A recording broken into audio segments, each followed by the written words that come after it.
यो हामी जुम्ला जिल्लाको गिरीदहमा घुम्न आउँदै गर्दाखेरिको अवस्थामा हजुरले भन्नुभयो कि सामाजिक विषयमा यो चाहिँ शैक्षिक भ्रमणको लागि यस्ता तालहरुमा लिँदा उत्तम हुन्छ भन्ने कुरा पनि अघि गर्नुभयो।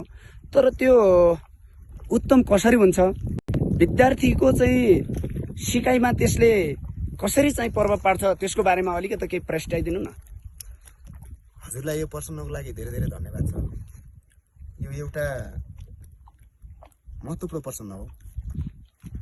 वास्तवमा सामाजिक विषयमा शैक्षिक भ्रमण अथवा यसलाई चाहिँ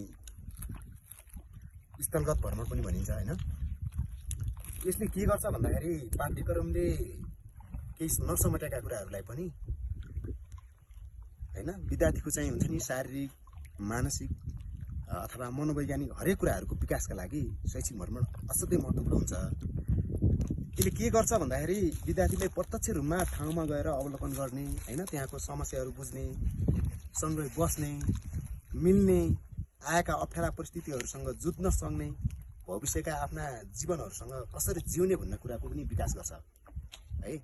त्यति मात्रै नभएर हाम्रो पनि नेपालमा यो कुराहरू छ है भने उनीहरूलाई गौरवको पनि चाहिँ एउटा कौतुकता जाग्छ हैन।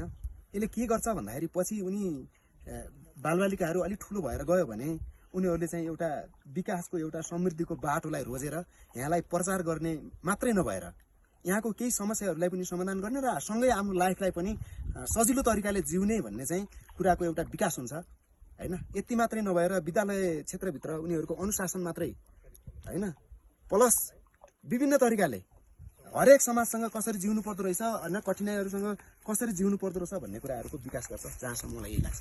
हस्, नमस्कार। नमस्कार। म